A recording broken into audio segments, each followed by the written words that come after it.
do you need a spiritual reset and why trying harder isn't working, why praying more and doing more and just trying harder is not working in your life.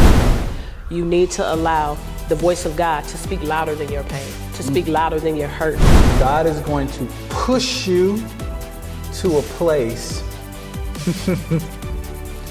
where you've built conditions, you've built walls, you've built barriers around those places that you were hurt.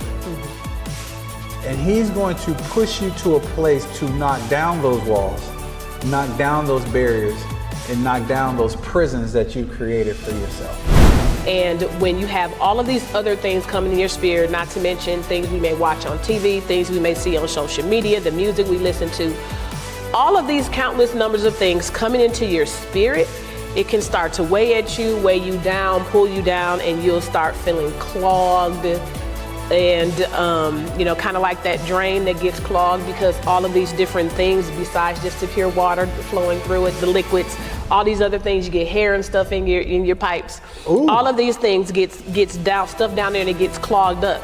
And, it's like, hey, so I got all these things in my system, in my spirit, in my pipes, and then I need a reset. I need to be cleaned out like with your phone. You get all of these things on your phone. Sometimes you have way too many apps. You have all of these things and it's not moving right. It's not working right. So then you go to this nifty little setting in your phone that says, reset.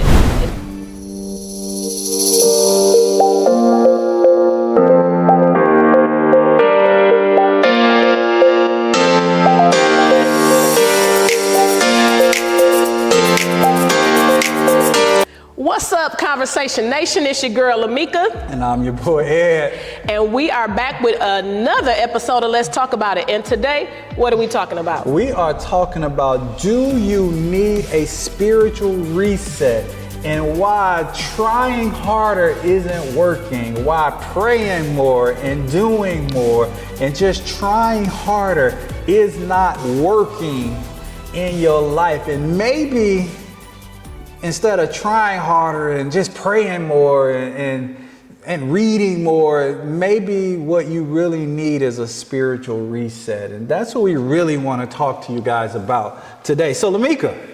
Yes. Hey. As we think about this, why does a person need a spiritual reset? Why does a person need a spiritual reset? That is a great question. I think one reason somebody might need a spiritual reset is that they have allowed too many things to come into their spirit and contaminate it. Gets clustered.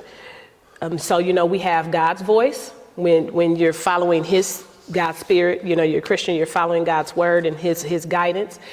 And then you have all these other voices. And the more voices that you allow to come in, then the less weight God's voice carries in your life. And then you'll find yourself being moved by all these different things, whether it's your parents' opinions, your family's opinions, what your kids have to do, what you think, trying to please this person, trying to be here, do this, do that. All of these different things, the culture, the world says, hey, we should do this, we should do that, we should act this way, we should respond that way.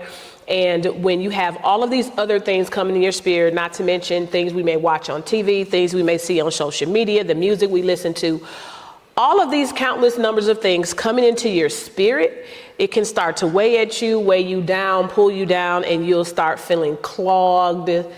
And, kind of like that drain that gets clogged because all of these different things besides just the pure water flowing through it, the liquids, all these other things, you get hair and stuff in your pipes. Ooh. All of these things gets down, stuff down there and it gets clogged up.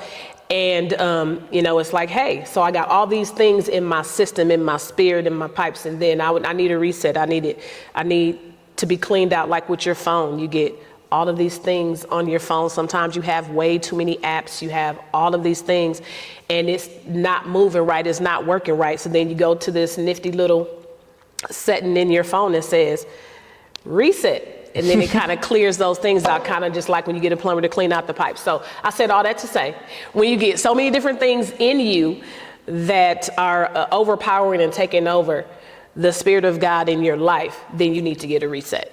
I think one of the things that you said that was really funny, but it was really true, was when we talked about the sink getting clogged and the bathtub getting clogged. And you think about all the hair and all the things that get clogged. And the reason why you need a spiritual reset is when you get a product out of a box, like a phone, especially your phones now. Our phones are we say a computer, but our phones have become, for a lot of us, our phones have become our computers. And so when you get a product out of a box, it is at optimal operating capacity. It ain't got nothing in it. It just it's the fastest it's ever gonna go. It's doing things, it's processing as fast as it's ever going to process, until we start, like you said, until we start putting apps on it, until we start putting programs. And sometimes when we upload apps and we upload programs and pictures and photos and videos and all the life happens and life experiences onto these devices, we also upload viruses. We also upload things that spam and viruses and things that slow those operating systems down. You take a shower in your tub and hair comes off. If you don't have the little catcher thing, the little filter, the catcher thing that catch the hair and catch the things that can clog up your drain starts to back up, and you'll be taking a shower and a bath at the same time. if you don't deal with it, because all of those things are clogged up. And if we're not careful, in order for us to operate the way God has called us to operate, in order to operate in agape love, in order to love unconditionally, for us to love selflessly, in order to us to really be walking, talking representations of Jesus on the earth, and to really treat people well the way God has called us to, we need a spiritual reset, because we got so much stuff that's clogged. Every time we get hurt, every time we get disappointed, every time we get taken advantage of, what we do is we create conditions that I'm never going to do that again. I'm never going to let that happen again. And I like to say we make choices based on giving me more pleasure and less pain. And so if I see something that I think is going to give me more pleasure, going to give me heighten whatever, my pleasure, and less pain, then I'm going to do that. And so every time something brings me pain, the next decision I make starts to clog my operating system. Because what if God tells you to serve the one who hurt you? What if God tells you to give more money to the one who didn't pay you back last time? Ooh, hey, somebody better pinch themselves. I heard somebody got hurt and hit at the same time. Right there. Because ultimately, we've built up over our lifetime so much hurt, so much pain, so much disappointment, that when we come to God, we come to church, we come starting to learn these love and joy and peace and gentleness and patience and faith. We start trying to learn all of these concepts, but we're filtering them through all of our hurts and disappointments. It becomes harder to submit. When Jesus says stuff like, if you're going to be my disciple, you got to deny yourself, take up your cross, and follow me. It's harder to deny myself because the last time I denied myself, I got hurt. Right. So I'm not going to let you hurt me again. I'm not going to let that happen again. I'm not going to let that pain happen again. And so why do you need a spiritual reset? Because if you really want to operate the way God has called you to operate, if you really want to be a walking, talking representation, and not just kind of trying to ease into heaven, not trying to ease before barely making it, just barely make. Because look here, he said, "I want to hear well done." Right, well done. Not well you went to church, not well you said the prayer. Like, listen, you almost didn't make it, but come on in. I want to hear well done, my good and faithful servant. And what I realize is well done mean I did something. But why did I do it? Mm-hmm. That's the why. What's your why? And if my spiritual meter is cluttered with all my pain, my why becomes different than if I just did it because God said it. Mm-hmm. That's good. That's good. No, it is. You know, you gotta, your why is important, but ultimately hearing him say, well done. And, you know, we won't make it in our own strength. We won't make it in our own, you know, with all of these things, all of this baggage, all of this stuff that we're trying to carry. We can't take that with us. Right. And here's the thing. Trying harder does not change your why. Mm-hmm. Your why. See, a lot of times we go to church and a lot of times we think about changing, but behavioral change does not equal heart change. Behavioral change is just behavioral change. And you can only do the right thing for the wrong reasons for so long. Mm-hmm. And so we need a spiritual reset so that we understand that my why becomes more important than my what. Right. To essentially just get rid of your old nature.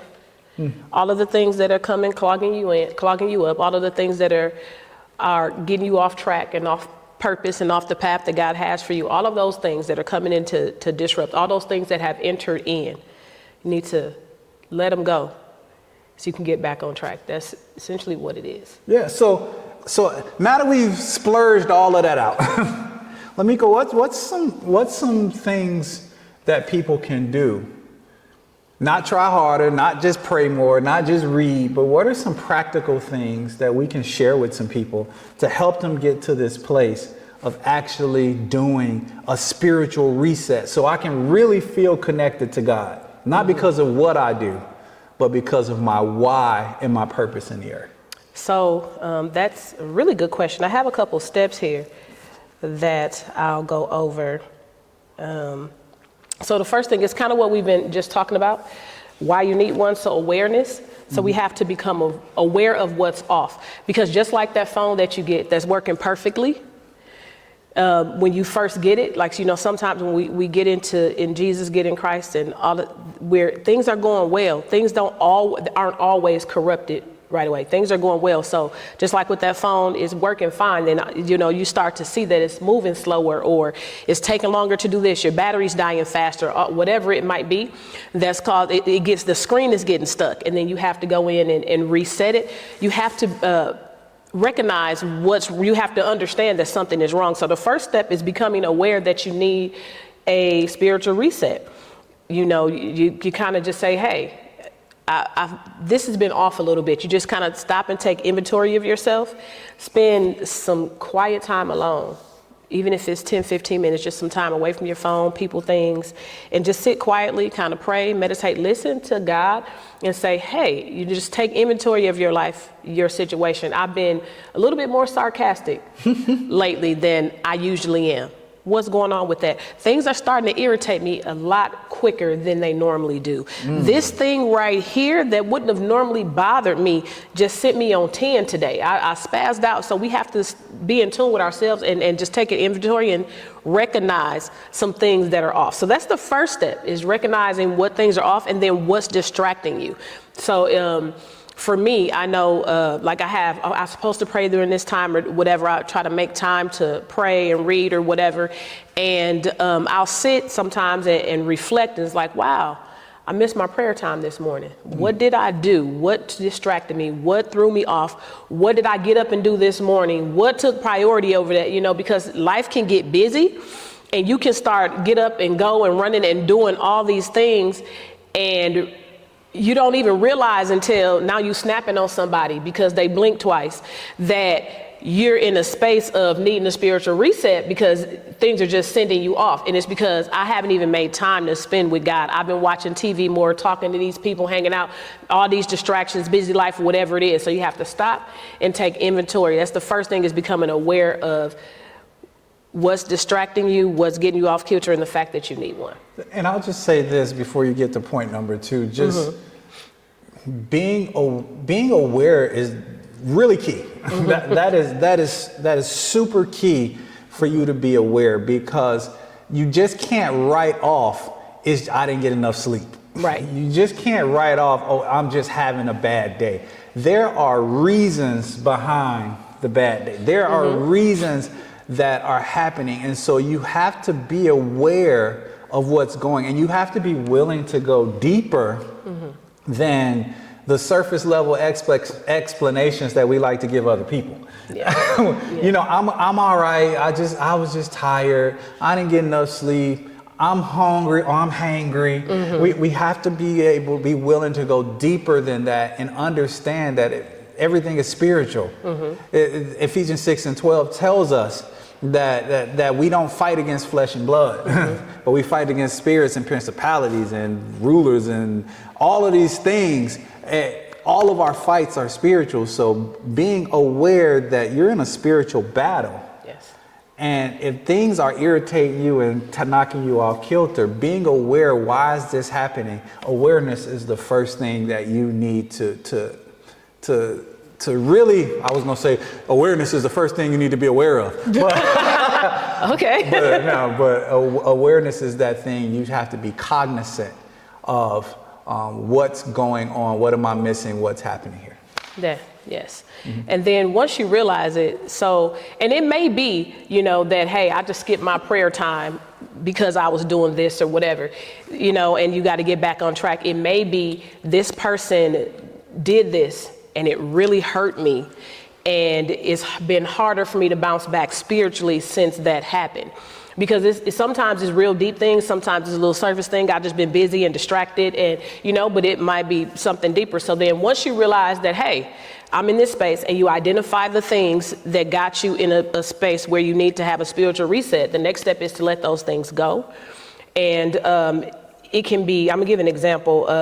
So say you realize you've been holding on to anger or unforgiveness with somebody. So maybe this person that borrowed that money from you, and you gave them something, you didn't have it because I've given and not had it, but you needed it and I wanted to help you. And so I gave, and I really needed you to pay me back because I'm tight and I'm in a bind, and you didn't pay me back. So now I'm mad at you.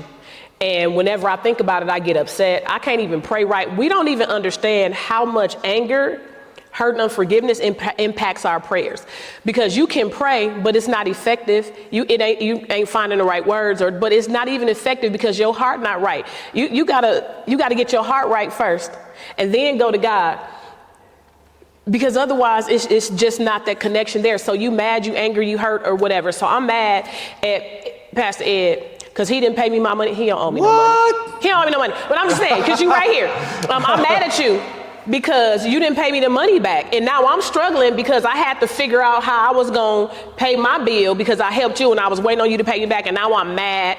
And every time I see you, we might be in church together. It might be somebody. So now you can't even function right. Every time you see him in church or see them in church or wherever, you looking sideways or whatnot. But you have to identify in your quiet moments, God will show you if you really listening.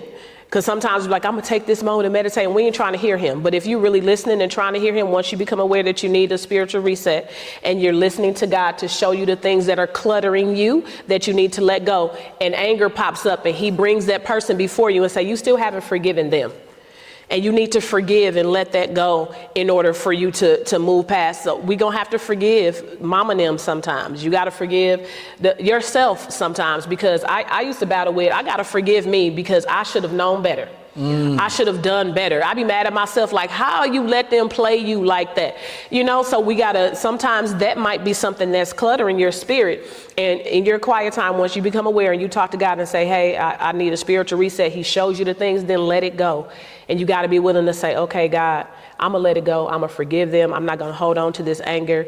And it ain't always that easy, but you have to do it. So like going back to the pipe and the drain that's clogged.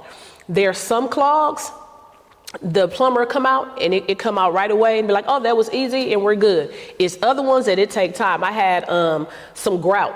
I had the tile behind my bathtub regrouted before at one point, and the guy lifted the tent thing up, but some grout fell down inside of my pipe. Ooh.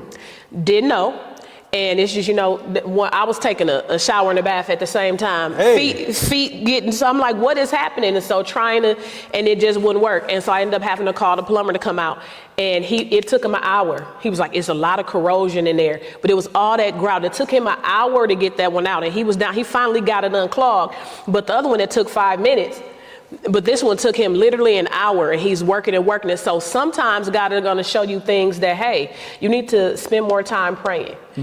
And that'll help with your spiritual reset. Other times it's, well, you got to forgive this person. That hurt is deep, and it may take some time. It's going to take some intentionality around it. And it might be harder to unclog it, but you're going to have to identify those things and let them go. Amen. I know I was talking a lot. Go ahead. No, you're good. I think that when we think about spiritual reset, one of the things, I'll say your main thing, and I know you have some other points. So one more. I hope I don't kill all the other points, but I think one of the underlying main things you're going to have to do is forgive. Mm-hmm. One of the major things that clogs your spirit up, the major thing that keeps you from really experiencing God in His fullest, the thing that keeps you stuck is unforgiveness. Mm-hmm. Unforgiveness holds something in your heart like nothing else does. Unforgiveness against people will have you bringing up stuff that they did 5 years ago, 10 years ago, and you relive the emotion like it just happened. Yeah. Unforgiveness does not allow you to move forward.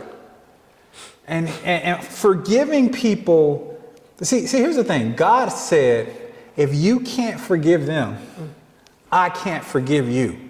That is not just a statement for us to just go, hey, that's a great word. That's a great sentence. That is something that is deep. That is something that God means. He said what He said. Listen. And He meant what He said. And in order for you to forgive, you're going to have to treat that person like it never happened. Yeah. You're going to have to get to a space like it never happened. You can't bring it up again. You can't throw it back in their face. Once you say, I forgive you, your emotions can't get churned up every time you see them. You have to forget it. You have to really forget it, because remember, there's a scripture that Paul talks about, I have to forget what I was and push toward the high calling of Christ. Mm-hmm. And in order to get to the high calling of Christ, what is the high calling of Christ? It's to be conformed into the image of His Son. And to be conformed into the image of His Son, you have to be able, to be beaten, lied on, denied, nailed to a cross, and have your stuff stolen from you like He was, and look at all those people and say, Father, forgive them, for they know not what they're doing. We say, Father, I I can't forgive them because they knew what they was doing. And even if they knew what they was doing, Father, forgive them. Right, forgive them anyway. For they knew not what they was doing. What you say? Forgive them anyway. Anyway. And so one of the major things that's clogging your spiritual development, your spiritual growth, is unforgiveness against somebody. And if you really want a spiritual reset, if you really want to be able to love like God loves, or you really want to be able to heal like he healed, or you really want to be able to do greater works that he said that we could do, the number one thing you got to start looking is being aware of those places in your life and those people that you have not truly forgiven. Right. You got to let go. You got to forgive. You got to let go of that hurt. So our we're talking about it. We talking about different subjects and different things, but we really want to see people healed, whole, and unbothered. You can't get to that unbothered place without the healing first. You can't get to the whole place without the healing first. So letting it go is one of the first steps in your healing. You got to let the hurt go, the pain go, the unforgiveness go, so you can truly heal. See, we think that I'm trying harder. I'm trying to think of a great example of trying harder. Like, I'm in here smiling, being nice. I'm doing good things. You're trying to do things to cover up how you really feel, and you're masking it, and it's not working. Your feelings aren't changing. You're like, I'm gonna do good. It's kind of like, I was watching this movie, and I think it was Without a Trace, and this on the movie, in the TV show, y'all, I'm sorry, and I'm trying to think of a good example, right? But in this TV show, he killed his little brother on accident. Okay. And his sister covered it up, and they covered it up, and they hid it, and they made it seem like something else happened. And because she covered up this thing with her brother in that situation, she was doing all of this foster care work and she volunteered and do all this stuff with children, and she kept doing all these things until one day, people were trying to find where she was, and she was gone and missing and whatever. And it was because she had finally broke, because she was trying harder and trying to do all these things to make up for what happened, but she had never acknowledged it. And so she finally broke, and whatever else happened in the TV show. But I said all that to say, she didn't get better until she acknowledged what happened back then. Yeah. And then she was able to, honestly, she broke down, whatever, she was able to move forward in that moment. So all of the good work that she was doing with trying to help these foster kids and look after these kids and donating and all of this stuff, it wasn't gonna bring her brother back. And it didn't make up for the fact that she knew what happened to her brother, and it was haunting her, and it was eating at her all of this time. So she was trying harder, and it didn't work, but she had to eventually face it and heal from it.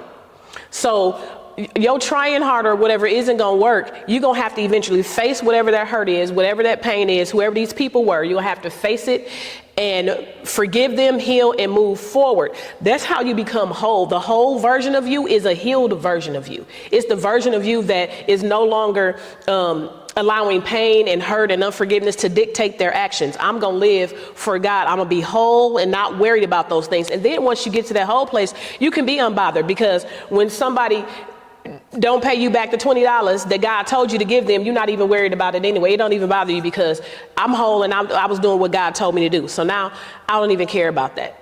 That makes sense? Because here's the thing. Doing more does not heal your heart.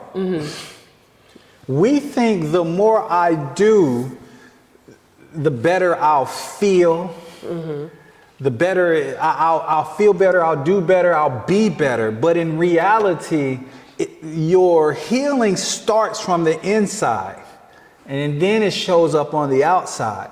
But when you try to start to heal from the outside, before you're healed in here, it does not work. Because eventually you will break, because you're doing the right things for the wrong reasons. You're doing the right things trying to heal this, but it won't do it. And so forgiveness and really healing the why or what happened and coming to terms, like even in your example, coming to terms with what happened and forgiving whoever made it happen and forgiving God. Because, a lot of us got to forgive God. Yeah. I know people might not say that, but a lot of people are mad at God because God didn't do what you wanted him to do, how you wanted him to do, when you wanted him to do it. And he didn't save who you wanted him to save when you wanted him to save him. Yeah. Or he didn't keep alive who we wanted him to keep alive. I mean, we have to be honest and aware that sometimes the unforgiveness we have is against God himself. Yes, so true. I've definitely been there where I had to forgive God, and it was like, who am I to hold something against the Almighty? But I definitely were in that space where I had to, hey God, this didn't happen the way I thought. You said this, and it didn't happen. And he said, well, it did. And I had to look at things a little different, but I literally had to forgive him. So that's an excellent point. So once we understand that you need a spiritual reset and you take the steps, you're aware that you need it, and then you let some things go. The last and final step is to reconnect or to connect deeper with God. So, when you're going through those processes and you're letting things go, you're going to need that spiritual connection with God to help carry you through.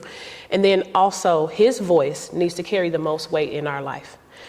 And a lot of the times, all of the time, when you're in a space where you need a spiritual reset, it's because somebody else's voice is carrying more weight than God.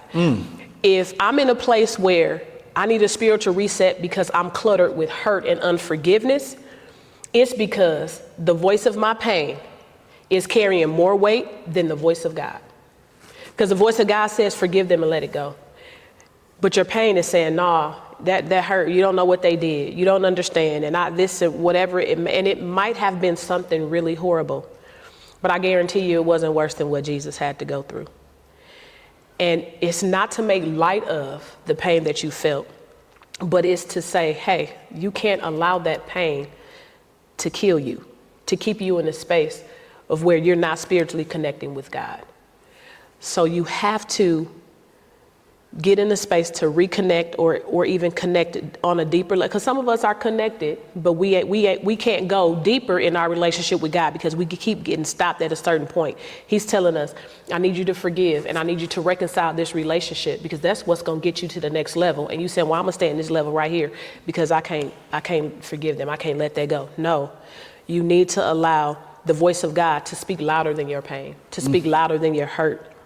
The purpose that he has for you, the spiritual connection that he wants to have with you has to speak louder than that. And it doesn't mean that it wasn't that we want to make light of the situation. It's just that it's not bigger than God. There's no situation, no circumstance, no test, no trial, nothing that you could have gone through in your life that is bigger than God and the plan that he has for you. I think that when you connect deeper with God, one of the things you have to realize and understand is God is going to push you out of your comfort zone. God is going to push you to a place where you've built conditions, you've built walls, you've built barriers around those places that you were hurt.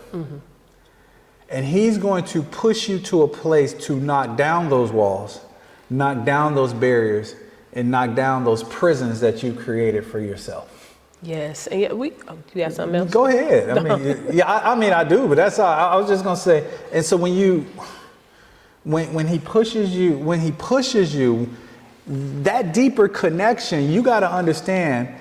So a lot of stuff that you hear God say, do, it's gonna make you uncomfortable, and you're not gonna want to do it.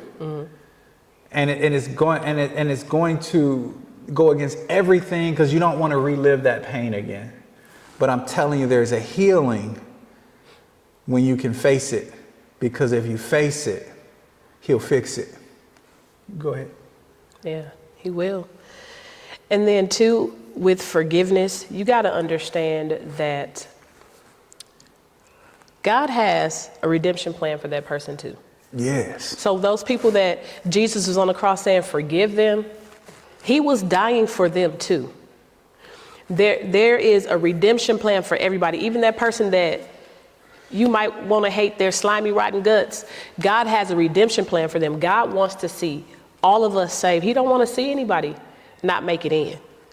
He wants to see all of us. So that person that you're looking at with that disgust and despise in your heart, saying, I can't believe they treated me that way. God is saying, yeah, but I still love them and I still want them to make it in. You know, and so when we start to think like God, and when we start to switch and frame our thinking to move from, I hate this person to, well, I still want to see them make it in. Mm-hmm. Because I don't want anybody to go to hell. Even that one that I might want to hate, because I don't hate anybody, God ain't gonna let me do that. But you know, there's some people that you might want to push down every now and then. And those people, God still loves. And you know, when you really, really love like God, you'll have a love and a compassion and a concern in your heart for those people. I use the example of when somebody broke into my daughter's car and they broke her window, and we had to get the window fixed, and she was upset. And normally in any other circumstance, I would have been upset too. And I was like, you know, we just got to pray for people like that. Mm-hmm. Like who, you know, somebody, you know, if they're living under the mindset of, I have to live this way. Like I had a compassion, and I felt sorry for them that they had to be that type of way. That's the God kind of love that we have to have toward people, to not look at them and despise them because I can't believe you did that, but to look at them and wonder, like, what do they have to be experiencing in their life to feel that they have to do those things? And when you shift your thinking like that, it's easier to forgive.